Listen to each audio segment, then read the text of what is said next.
மருத்துவ இடம் வாங்கித் தருவதாக கூறியதால் மதனிடம் ஏமாந்த மாணவர்களுக்கு நல்லெண்ண அடிப்படையில் பணத்தை திருப்பித் தர எஸ்ஆர்எம் நிறுவனர் பாரிவேந்தர் தரப்பில் சென்னை சைதாப்பேட்டை நீதிமன்றத்தில் பதில் மனு தாக்கல் செய்யப்பட்டுள்ளது. இதனை மாணவர்கள் தரப்பினர் வரவேற்றுள்ளனர். மாணவர்கள் தரப்பில் தொடுக்கப்பட்ட வழக்கு சென்னை சைதாப்பேட்டை குற்றவியல் நடுவர் நீதிமன்றத்தில் விசாரணைக்கு வந்தது. அப்போது எஸ்ஆர்எம் நிறுவனர் பாரிவேந்தர் தரப்பில் பதில் மனு தாக்கல் செய்யப்பட்டது.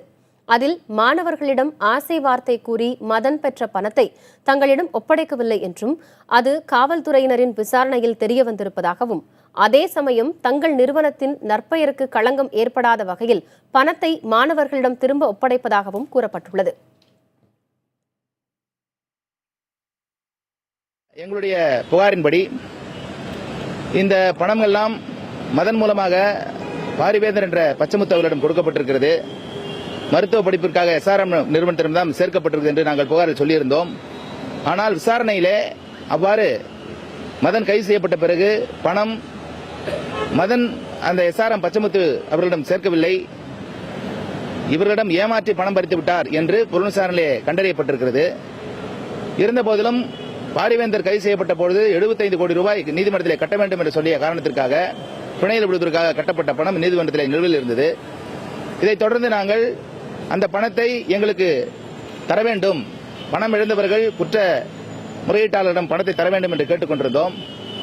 இப்பொழுது அதிலே பாரிவேந்தர் என்ற பச்சைமுத்து அவர்களையும் ஒரு தரப்பினராக சேர்த்திருந்தோம். அவர் இன்றைய தினம் வழக்கறிஞர் மூலமாக நீதிமன்றத்திலே அவர் தரப்பிலே ஒரு வாதத்தை சொன்னபொழுது, மதன் இவர்களை ஏமாற்றி வாங்கிய பணத்தை அவரிடம் கொடுக்கவில்லை என்றும், இருந்தாலும் 40 வருடங்களுக்கு மேலாக ஏறத்தாழ 50,000 மருத்துவர்களை உருவாக்கி இருக்கிறார் என்றும், அந்த நற்பெயர் கிடக்கூடாது, மதன் என்னிடம் பணம் தரவில்லை என்றாலும் கூட நான் கட்டிய பணம் நீதிமன்றத்தில் இருக்கிறது, அந்த பணத்தை எடுத்து இப்பொழுது பெற்றோர்கள் பயன்படுத்திக் கொள்ளட்டும், மதனிடமிருந்து ஒருவேளை காவல்துறையினர் அவர் சினிமாவிலே இன்வெஸ்ட் பண்ணுகின்ற பணத்தையோ அல்லது வேறு பணங்களையோ கைப்பற்றும் பொழுது அவரிடமிருந்து நான் பெற்றுக் கொள்கிறேன். இந்த புகாரின் மீது இந்த குற்றமுறையீட்டாளர்கள் மேல் நடவடிக்கை எடுக்க தேவையில்லை என்று கேட்டிருக்கிறார். ஆக பாரிவேந்தர் அவர்கள் பணம் வாங்கவில்லை என்று சொன்னாலும் இந்த பணம் இழந்தவர்களுக்கு பணம் தர முன்வந்திருப்பது என்பது மகிழ்ச்சிக்குரிய ஒரு செய்தி. பணத்தை பாரிவேந்தர் இடம் சேர்ப்பார் என்றுதான் மதனிடம் கொடுத்திருக்கிறார்கள்.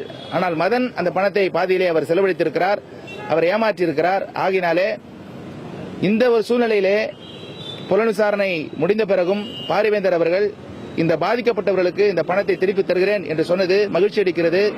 ஒரு அந்த இளைஞர்களுடைய வாழ்விலே ஒரு வெளிச்சம் தெரிகிறது.